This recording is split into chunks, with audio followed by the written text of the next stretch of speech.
হরে কৃষ্ণ, জয় গুরু গৌরাঙ্গ, জয় প্রভুপাদ। আজকের আলোচ্য বিষয়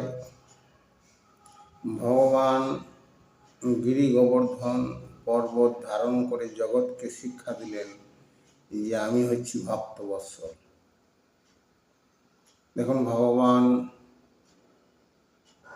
আগামীকাল অর্থাৎ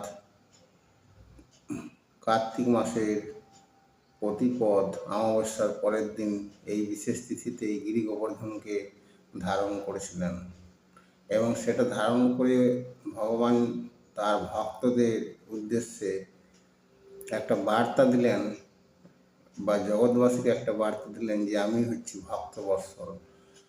ভক্তের সমস্ত বিপদ আপদ থেকে তাদের উদ্ধার করাই হচ্ছে আমার একমাত্র কর্তব্য। গীতায় ভগবান অর্জুনকে বলেছিলেন, সর্বধর্ম পরিত্যাজ্য মাম একং শরণং ব্রজ।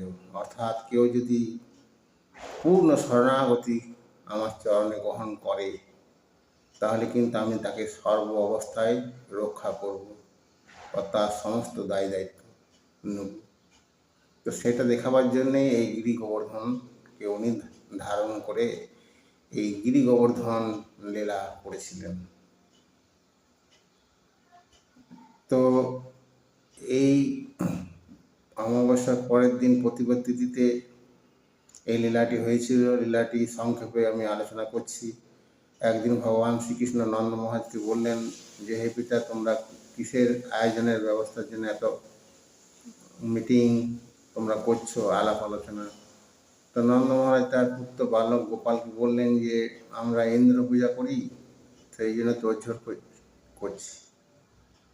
তো ভগবান বললেন বালক গোপাল যে, ইন্দ্র পুজো তোমরা কেন করো না? তখন পিতা নন্দ মহারাজ বললেন যে, উনি আমাদের বৃষ্টি দান করে, আমরা তো চাষবাস করে জীবন নির্বাহ করি, বৃষ্টির তো বিশেষ প্রয়োজন, তাই উনি বৃষ্টির দেবতা, তাই ওনার উপাসনা আমরা পূজা আমরা করি। ভগবান বললেন, না, ইন্দ্রদেব কখনো বৃষ্টির মালিক নয়, বা ওনার কৃপাতে যে বৃষ্টি হয় তা কিন্তু নয়। সমুদ্র বা পর্বত অঞ্চলেতে প্রচুর বৃষ্টি হয়, তো সেখানে তো ওনারা তো তার পূজা করেন না। পূজা যদি তোমাদের করতে হয় পিতা, তাহলে গিরি গোবর্ধনের পূজা করো। এই যে আপনি বলছেন যে এই যে আমাদের গৌমাতাদের আহার এর জন্য সুন্দর ঘাস, সে তো গিরি গোবর্ধন আপনাদের দান করে এবং বিভিন্ন ঝড় ঝাপটা থেকে এই বৃন্দাবনবাসীকে রক্ষা করেন গিরি গোবর্ধন। তাই পূজা উপাসনা করতে গেলে তো গিরি গোবর্ধনেরই করা উচিত। ইন্দ্রদেবের পূজা তোমরা কেন করছো? তো তার বালক গোপাল অর্থাৎ তার সন্তানের যুক্তির কাছে হার মানল পিতা নন্দ মহারাজ এবং রাজি হয়ে গেল ইন্দ্র পূজা পরিবর্তে গিরি গোবর্ধনের পূজা করার জন্য। তো সেই মতো সকলকে নিয়ে ওই গিরি গোবর্ধনের কাছে গিয়ে তার উপাসনা করেছিলেন, তাকে সুন্দর সুন্দর ব্যঞ্জন তৈরি করে খাইয়েছিলেন এবং গিরি গোবর্ধন নিজের হাতে তা গ্রহণ করে সেবা গ্রহণ করেছিলেন। নাচ গান বিরাট একটা উৎসব হয়েছিল। তো সেটা ইন্দ্রদেবের সহ্য হয়নি। উনি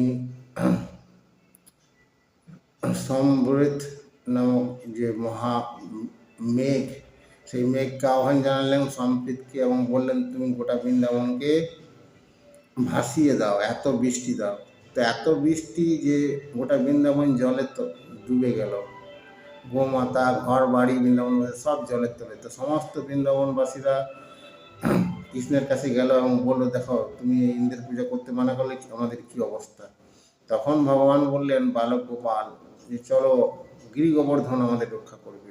সকলকে ওখানে নিয়ে গেলেন এবং শ্রীকৃষ্ণ বাঁ হাতে কড়ি আঙুল দিয়ে গিরি গোবর্ধনকে তুলে ধরলেন এবং সকলকে তার নিচে আশ্রয় দিলেন। 7 দিন 7 রাত এইভাবে উনি কড়ি আঙুল দ্বারা গিরি গোবর্ধন পর্বতকে ধরে থেকেছিলেন। এই যে অদ্ভুত লীলার মাধ্যমে ভগবান একটা শিক্ষা জগৎকে দিলেন যে যে কেউ ভগবান কখনো হতে পারে না। অনেকেই ভগবান বলে নিজেকে জাহির করে মানুষকে ঠকাচ্ছে, বিপথে পরিচালিত করছে। তো তাদের উদ্দেশ্যে আপনার একটা কথাই বলবেন যে একটা টেবিলকে 3 মিনিট কড়ি আঙুলে ধারণ করে দেখাও তো, ভগবান নালে গিরি গোবর্ধন পর্বত, তোমাদের গিরি গোবর্ধন তুলতে মানে একটা টেবিলকে কড়ি আঙুলে তুলে দেখাও তো, তাহলেই প্রমাণ হয়ে যাবে যে তারা ভণ্ড। তো এই লীলার মাধ্যমে ভগবান এই দুটি শিক্ষা তার ভক্ত এবং জগৎবাসীকে দিয়েছিলেন। তো আগামীকাল হচ্ছে সেই গিরি গোবর্ধন পূজা।